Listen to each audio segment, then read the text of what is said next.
Takulandirani ku AMTV Malawi kuchimake kwa nkhani zenizeni.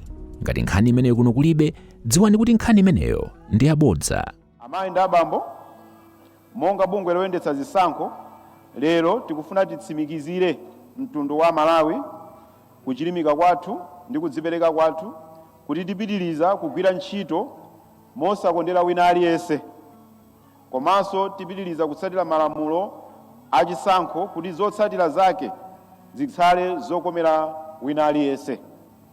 Choncho tipemphe anthu amene amakonda kuperekapo ndemanga ndi maganizo awo pa nkhani za zisankho kuti azionetsetsa kuti mfundo zimene akupereka zizikhala zogwirizana ndi malamulo achisankho a dziko lino.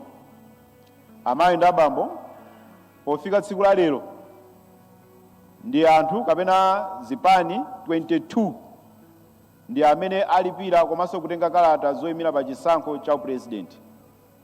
Koma ndifuna ndikudziwitseni kuti chachikulu choti mudziwe ndi chakuti kubwera kudzapereka kalata zoyimira pa chisankho pa mwambo ngati uwu ndiye umboni waukulu umene ukupangitsa kuti dziko lonse lidziwe kuti ndinu wokonzeka kupikisana nawo pa chisankho. Amayi ndi abambo, pa mwambo wa lero amene akufuna kupikisana pa chisankho, olemekezeka Dr. Kondwani Nankhumwa akhala akusayinira ndi kutsimikiza kuti adzatsatira malamulo ndi ndondomeko zonse za chisankho. Buku limene asayinire lero muli ndondomeko zimene zimafotokoza bwino lomwe mmene opikisana pa chisankho akuyenera kuchitira makamaka pa nthawi ya kampeni. Komanso buku limeneli limafotokoza kuti kampeni ikuyenera kukhala ya fundo, osati zolankhula zonyozana kapena kulimbikitsa chidani kapena ziwawa. Kuphatikiza apo, lero olemekezeka bambo Nankhumwa adzapatsidwa mwayi olankhula kwa anthu amene ali muno komanso amene akutimvera pa wireless ndi kuonera pa kanema. Tikuyembekezera kuti umenewu ukhala mwayi wolimbikitsa mtundu wa Malawi kuti asunge bata ndi mtendere nthawi yonse ya kampeni komanso pamene tikuponya voti ngakhale nthawi imene tidzalengeze zotsatira za chisankho. Pomaliza, tikukupemphani nonse Amalawi kuphatikizapo omwe akufuna kuyimira pa chisankho, atsogoleri a zipani, inu atolankhani ndi anthu ena onse, kuti kuyambira lero tione chisankho cha 2025 ngati mwayi opereka chitsanzo cha mtendere ndi mgwirizano m'dziko mwathu muno la Malawi. Ndikafika apo, amayi ndi abambo, ndifuna ndikuonetsereni makomishona a bungwe la Malawi Electoral Commission amene ali kutsogolo kwathuku pa tsiku la lero. Oyamba ndi mayi Commissioner Caroline Mfune, Commissioner Richard Chapweteka, Commissioner Dr. Rimbika Sara Kamlongera, Commissioner Dr. Emmanuel Fabiano, Commissioner Reverend Philip Kambulire. Ndipo wamkulu wa bungwe la Malawi Electoral Commission Chairperson ndi Justice Annabel Mtalimanja. Ndi mawu amenewa mundilole kuti ndikakhale pasi ndipo ndayitane bambo Mafulirwa kuti apitirize kuyendetsa mwambo umenewu masana ano. Zikomo kwambiri, Ambuye akudalitseni.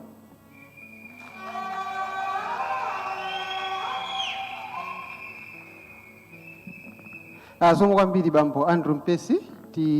Kupitirira ndi mwambo wathu ndi pano tayitane akandidate abwere kusukulu kuno, akabwera agwira ntchito zitatu. Choyamba apitirira kukapita pa microphone awo, pamenepo ndi pamene akatitchulire kutionetsera kuti running mate awo ndi ndani.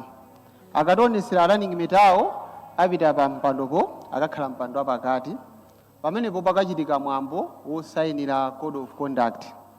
Akasayinira akamaliza, abwera pasogolopa ndikuzapereka tonse tikuona kwa pa mpando a Malawi Electoral Commission.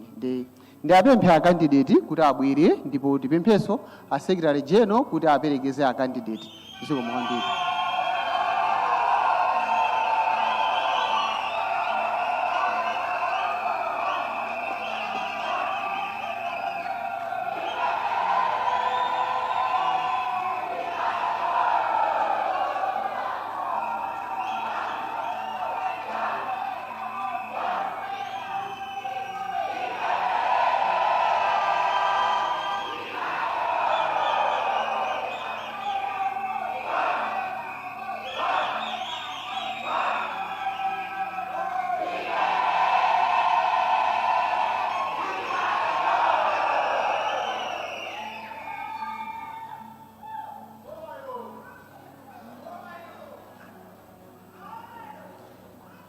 Zikomo,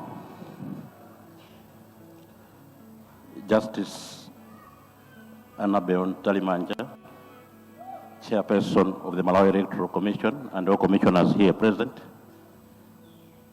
Let me also recognize the presence of the Secretary General of the mighty PDP, Honorable Fortunate Simeon Piri, here present.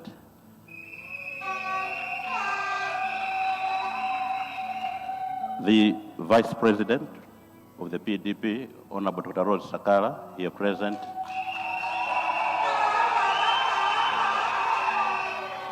And all members of the National Governing Council. Let me also recognize the presence of Honorable Chiomba of the Nzika Coalition Party,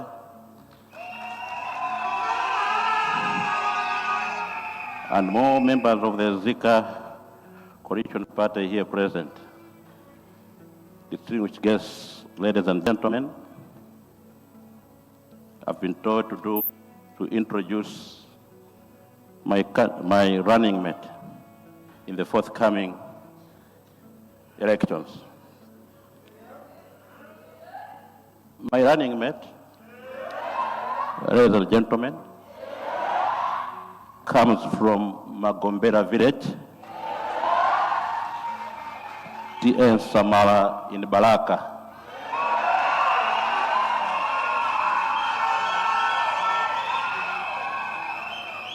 She possesses a bachelor's degree in education from the University of Malawi, but also a Master of Science in International Relations from the University of Zimbabwe.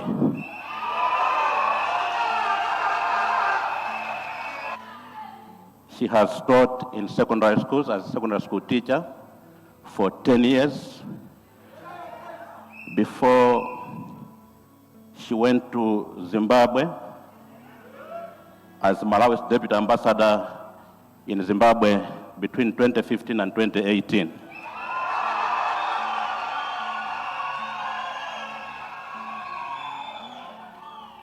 From 2019 to 2025, this year, she has been a member of parliament, 2019-2025, member of parliament for Balaka West.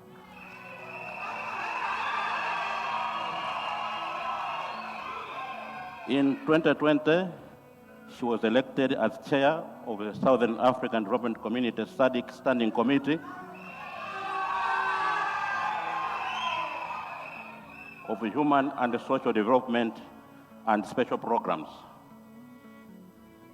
She is a lady of high integrity and dedication to the nation. She puts Malawi first always, and she is very, very objective. Ladies and gentlemen, this candidate or this running mate is no other than Honorable Bertha Ndebele. Osaiwala kupanga subscribe ku channel ya AMTV Malawi.